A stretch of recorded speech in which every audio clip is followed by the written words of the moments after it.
What's going on, everyone? Welcome back. Today, we've got our Week 12 fantasy football running back starts and sits for every single matchup. So make sure to tune in. If you enjoy, hit that like button, subscribe, give us a follow on Twitter at AllDayPigskin to continue interacting with us there. And let us hear it in the comment section. Do you agree, disagree, along with any other questions you guys might have? We will do our best to answer them all. But with that being said, let's get right into it. Real quick, before getting into our breakdown, a quick word from our partners at PrizePicks, which is our favorite DFS site of choice this NFL and fantasy football season. If you guys aren't familiar with them, do yourself a favor and check them out. In fact, when you sign up right now and use code ADP, you get a 100% deposit match up to $100. And look, we're already doing all this research for fantasy football matchups, so why not take advantage of it and get some profits as well? PrizePicks, well, they allow you to basically do exactly that. They have so many different player prop bets, not only in terms of single stat DFS, but also in terms of fantasy score, and you can combine them any which way you want. Super simple, super easy to use. All you have to do, choose two more players from the board, and then just pick the over-under on their projected fantasy score or on their single stat. Again, pretty much for every single matchup as the week progresses, those options will be updated even more so. And then the great thing is you've got two different options in terms of how you want to bet it, whether it's a flex play, so that way you can miss one of your selections but still win. Obviously, that's the safer choice. Or if you want more bang for your buck, check out the power play, where if you get all your picks correct, well, you win even bigger. So again, check all of that out. Details in the description. And we kick off our Thanksgiving slate of games on Thursday with the Bears at the Lions.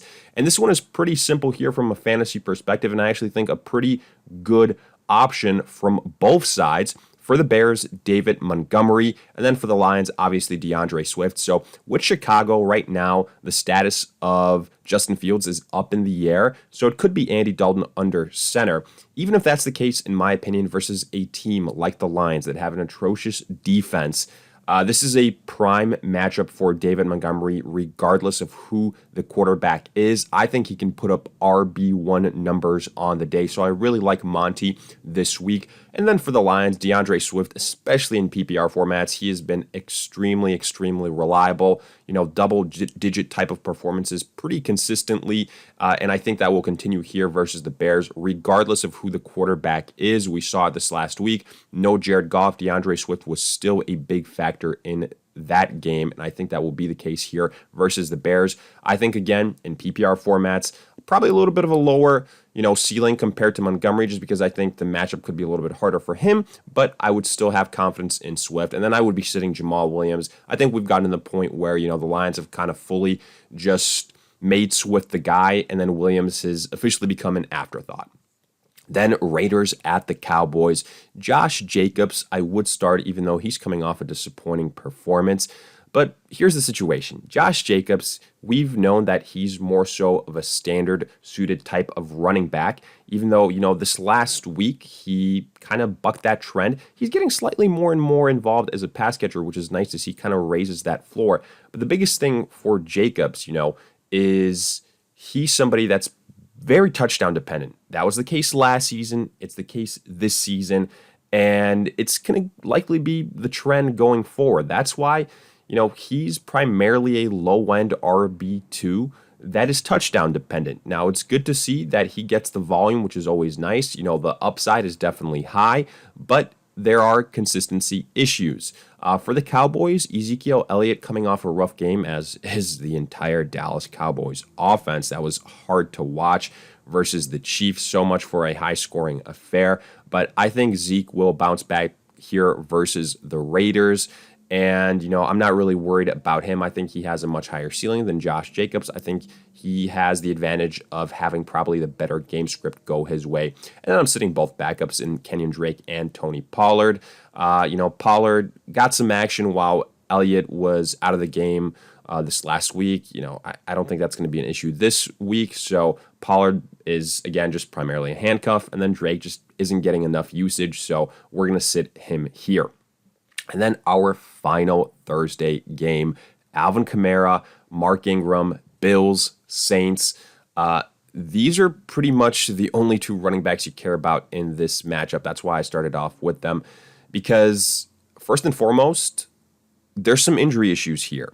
For the Saints, is Kamara going to play? It's a short turnaround, and he's missed now 2 weeks with a knee issue. The good news is that Mark Ingram has filled in very nicely during that period of time. So, doesn't quite have the same upside as Kamara, but, he'll get you more than 15 points, especially in PPR formats. I think he can do it again here versus the Bills as well, if need be.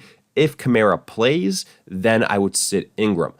And the reason I said, these are the primary running backs I care about, because for the Bills, with Singletary and Zach Moss, and now maybe even Breida being a little bit more part of the mix, it doesn't matter. I think both of them are sit, especially in this matchup. The Saints have a good rush defense, even though they did kind of struggle versus the Philadelphia Eagles this last week. And, I think the Bills will bounce back from their loss this week versus the Colts, but I'm not scared of Singletary. I'm not scared of Moss. I don't think that either one of these guys, when they're both healthy, one of them is going to break out. I think the highest upside I see for one of these guys is like 10 rush attempts, 50 yards, and then a touchdown, something like that. So for that reason, I would sit both of the Buffalo running backs. Afterwards, Steelers at the Bengals. This one is really simple. You've got two stud running backs here, Najee Harris, Joe Mixon. You start both of them. I like the upside for Joe Mixon. More so, the Steelers have really been getting gashed on the ground these last couple of weeks, and Joe Mixon is a big part of that offense for Cincinnati. I really like him. He has higher upside than Najee Harris, who, he is somebody that's really nice in PPR formats because he's going to get a lot of looks, a lot of dinks and dumps, especially with Big Ben not necessarily having the same arm strength of years prior. But I do think he has the slightly worse offensive line, and the Steelers have the slightly less consistent offense. So if it becomes a bad game script situation, I think that's more likely to occur for the Pittsburgh Steelers. So for that reason, I think Najee Harris slightly lower upside, but I think worst case still high-end RB2. Then Panthers at the Dolphins. I only want to start Christian McCaffrey here. Really not much to say about Christian McCaffrey other than, when he's on the field, he is a locked and loaded RB1, standard PPR. It don't matter. McCaffrey is a stud. Let's move on. For the Dolphins, Myles Gaskin. The odd and even weak matchups for Myles Gaskin continue to be a thing. But again, let's forget about that. The point of the matter here is that versus the Panthers, they have a good rush defense. I don't think Gaskin is going to see the same type of volume that he saw last week, and I'm not really relying on his pass-catching abilities all that much either. He's going to be very touchdown-dependent. Translation, I don't want to risk it with Gaskin versus a pretty stingy Panthers defense, so I will pass on him here. Then Eagles at the Giants. I'll start Miles Sanders. Now, it was interesting to see that, Jordan Howard and Boston Scott also got some decent carries. Now, maybe that was because the Eagles wanted to ease Sanders in, maybe because he wasn't, executing to their liking immediately. But at the end of the day, Sanders still commanded the majority of those carries. And Howard and Scott, I think, as the weeks progress, will become bigger and bigger afterthoughts. So for that reason, I am sitting them here. I'll go with Sanders. I think he'll be a mid to high end RB2 on the week. For the Giants, as of recording this, they still haven't played on Monday night versus the Bucs. So we don't really know what Saquon Barkley is going to do or has done. But the expectation is he plays versus the Bucs. So I'm expecting he plays versus the Eagles. And, I like his opportunity because there's a lot of it on this Giants offense with all the injuries that they have. So I think he actually has a decent floor in PPR in terms of his pass catching ability and what he can do there. But I'm not ready to put him in the RB1 conversation. So keep that in mind. I think he's similar to Sanders, mid to high end RB2 on the week. And then I'm sitting all the backups, Howard, Scott, and then Devontae Booker for the Giants now that Barkley is back. Moving on, Titans at the Patriots. I hate all the running backs here. I'm sitting everyone. Adrian Peterson, Donta Foreman for the Titans. That's the easy part here. Patriots have a good defense. Neither one of these guys are getting big carries. Neither one really has all that high upside. They're hard to trust. Not huge factors in the passing attack, so forget about it. For the Patriots, even though I think Damian Harris, that is talented, even though I think Ramondre Stevenson is talented, this has quickly become a situation like that of the Denver Broncos, where this is a running back by committee, and neither one of these guys is probably going to see 15 carries. It's going to be around 10-ish carries for around 50 yards. Then you hope for like a big run so that one of them gets hot and gets more opportunities and then falls in the end zone, something like that. But I really don't like the situation. It's going to essentially become a backfield to avoid unless there's an injury, in my opinion. So neither one offers too high PPR upside, so I'm fading both of these guys pretty much for the rest of the season. Afterwards, Falcons at the Jaguars. I'm only starting for the Falcons Cordero Patterson if he's healthy. We'll see what the case is. He was a game-time decision this last week on a short turnaround, so there's hope that he plays. It's a good matchup for the Jaguars. He should see a lot of opportunities, and I think he'd be high-end RB2 as soon as he returns. I won't start Mike Davis. I just haven't seen it from Mike Davis. Yes, it's a good matchup, but, without Cordero Patterson, this offense, and I'm not saying that Patterson is the savior or anything like that, but, I feel like the Falcons just look lost. They don't want to commit to Davis. There's other guys there, so I'm just saying enough of this experiment with Mike Davis. It hasn't worked out with the Falcons, and I'm going to be sitting him probably for the remainder of the season. And then for the Jaguars, I feel much better about James Robinson. In this game, I knew that it would be tough sledding versus the 49ers this last week. That was kind of the case. He had his day salvaged with a touchdown. I think he has very, very nice high upside versus the Falcons. In fact, I think he can be a low-end RB1 on the week. Then Bucs at the Colts. Leonard Fournette continues to be the guy for the Bucs. I think that's going to be the case for the remainder of the season. Again, unless there's an injury, I'm not worried about Rojo, not worried about Giovanni Bernard. Yes, the Colts have a stingy defense, but Fournette should get the work. He also gets a lot of PPR opportunities in terms of pass-catching work. Continue to be the case with Antonio Brown probably not returning immediately. So I like Fournette. I think he's a mid-level RB2. For the Colts, Jonathan Taylor. Man, he probably carried a lot of people single-handedly to some victories this last week. And yes, the Buccaneers have a good rush defense and a good defense overall, but I think you continue to start Jonathan Taylor, obviously. I don't think he's going to have the same upside that he did this last week, but he's still a solid, and I mean rock solid RB1, top 3, top 5 guy. So is easy as that. And then forget about all the backups. Like I said, not worried about Ronald Jones or Giovanni Bernard. Don't get enough volume. And then Naheem Hines. I mean, he's essentially just, again, droppable. I continue to say it week after week. With him not getting the passing work either, it just isn't worth it to hold on to him. Then Jets at the Texans. Only one running back I care about here. That is Michael Carter. I like the matchup. He, for a while now, has been the primary choice at the running back position for the Jets, and I continue to think that'll be the case. I think he's a mid-level RB2, high-end RB2 on the week. I'm sitting Coleman. I'm sitting Ty Johnson. With both these guys back, essentially there really isn't a second running back choice for the Jets as far as fantasy is concerned. For the Texans, I'm sitting all 3 guys: Burkhead, David Johnson, Phillip Lindsay. Yes, I know Burkhead maybe, kind of opened some eyes this week with the fact that he got a lot of rushing opportunities. But if you're trying to play Rex Burkhead, I think you have a lot worse problems. I don't think that it's going to be consistent. I don't trust the Texans. There's a lot of other issues here. The Texans and their running backs are not fantasy friendly, so let's just move on. Then Chargers at the Broncos. This is one that I like. Obviously, Austin Eckler's coming off a huge performance.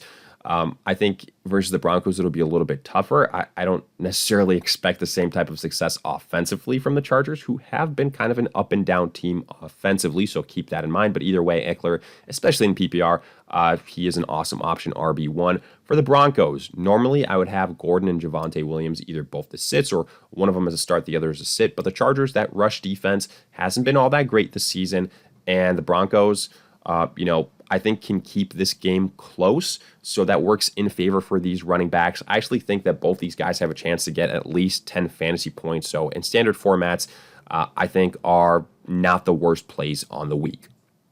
Then Vikings at the 49ers. Dalvin Cook, he's an easy start. Let's move on afterwards for the 49ers. Does Elijah Mitchell play? If he does, he has the highest upside out of all these running backs, and I would start him. I think he'd be a solid mid-level RB2.